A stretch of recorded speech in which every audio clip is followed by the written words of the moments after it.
কোজাগরী লক্ষ্মী পুজোর দিন ভুলেও খাবেন না এই 5টি খাবার।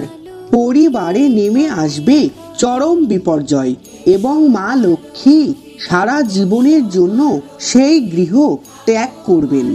তাই আজকেই সাবধান হয়ে যান। নমস্কার বন্ধুরা, আপনাদের সকলকে জানাই শুভ বিজয়ার আন্তরিক শুভেচ্ছা ও অভিনন্দন। বন্ধুরা, প্রত্যেক বছর শারদীয়া দুর্গা পুজোর পর এই মহাপূর্ণিমা মা মহালক্ষ্মীর আরাধনা করা হয়, যাকে কোজাগরী লক্ষ্মী পুজো বলা হয়। এই দিনে আমাদের হিন্দু বাঙালিদের প্রত্যেক ঘরে ঘরে মা লক্ষ্মীর পূজা অর্চনা, উপবাস এবং ব্রত পালন করা হয়ে থাকে। মা লক্ষ্মী এই দিনে এই মর্তধামে আগমন করেন। শাস্ত্র বলছে যে এই দিনে আমাদের সামান্য কিছু কার্যে সেই গৃহে মা লক্ষ্মীর কৃপা পড়ে, ফলে সংসারে দারিদ্রতা, দুর্ভাগ্য, রোগ ব্যাধি, অশান্তি মা হরণ করে নেন।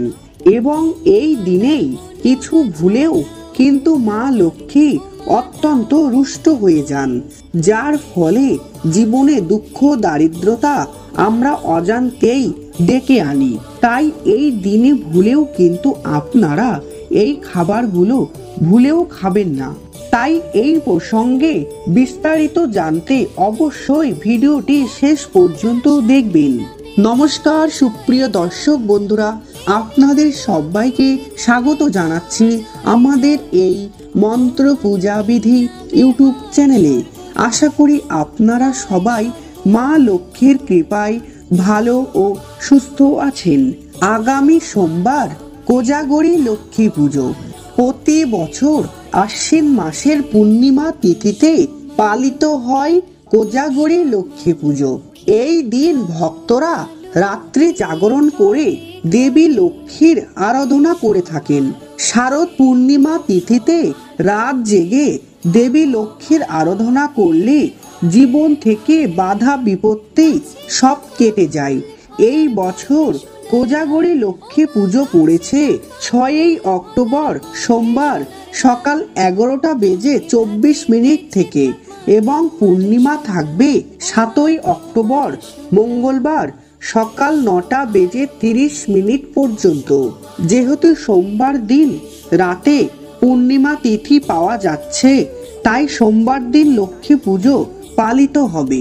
এবার আমি বলে দেব খাদ্য খাবারের কি কি বিধি নিষেধ আপনারা অবশ্যই পালন করবেন। বন্ধুরা, কোজাগরী পূর্ণিমা তিথিটি একটি অত্যন্ত ভালো একটি দিন। আর এই দিন বাড়িতে লক্ষ্মী পুজো করুন বা নাই করুন, এই তিথিতে খাবারের বিধি নিষেধ অবশ্যই মেনে চলবেন।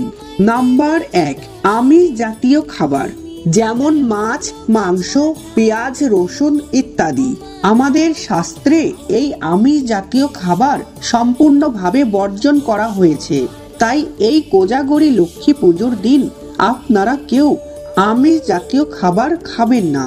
নাম্বার 2, পোড়া জাতীয় খাবার যেমন বেগুন পোড়া এবং রুটি।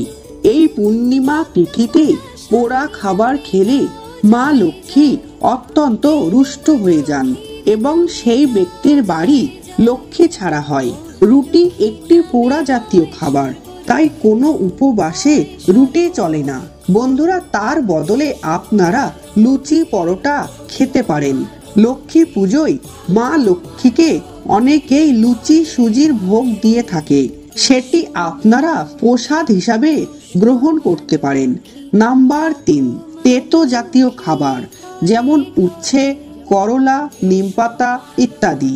এই দিন তেতো খাবার রান্না করলে বা গ্রহণ করলে বৃহস্পতি গ্রহ অত্যন্ত খারাপ ফল দিতে পারে, যার ফলে সমস্ত ভালো সুসম্পর্ক সব ভাঙন ঘটতে থাকে। নাম্বার 4, যে কোনো প্রকার লাল সবজি। হ্যাঁ বন্ধুরা, আপনি ঠিকই শুনেছেন।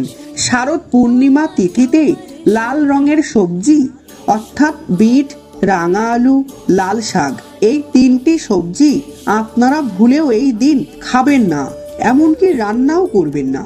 নাম্বার 5, সেটি হচ্ছে যে কোনো প্রকার নেশা জাতীয় জিনিস। এই নেশা জাতীয় জিনিস গ্রহণ করলে মা লক্ষ্মী অত্যন্ত অত্যন্ত রাগান্বিত হয়ে যান। ফলে তার বাড়িতে সারা জীবনের জন্য দুঃখ দারিদ্রতার করাল ছায়া নেমে আসতে পারে। ধন্যবাদ। জয় মা লক্ষ্মী।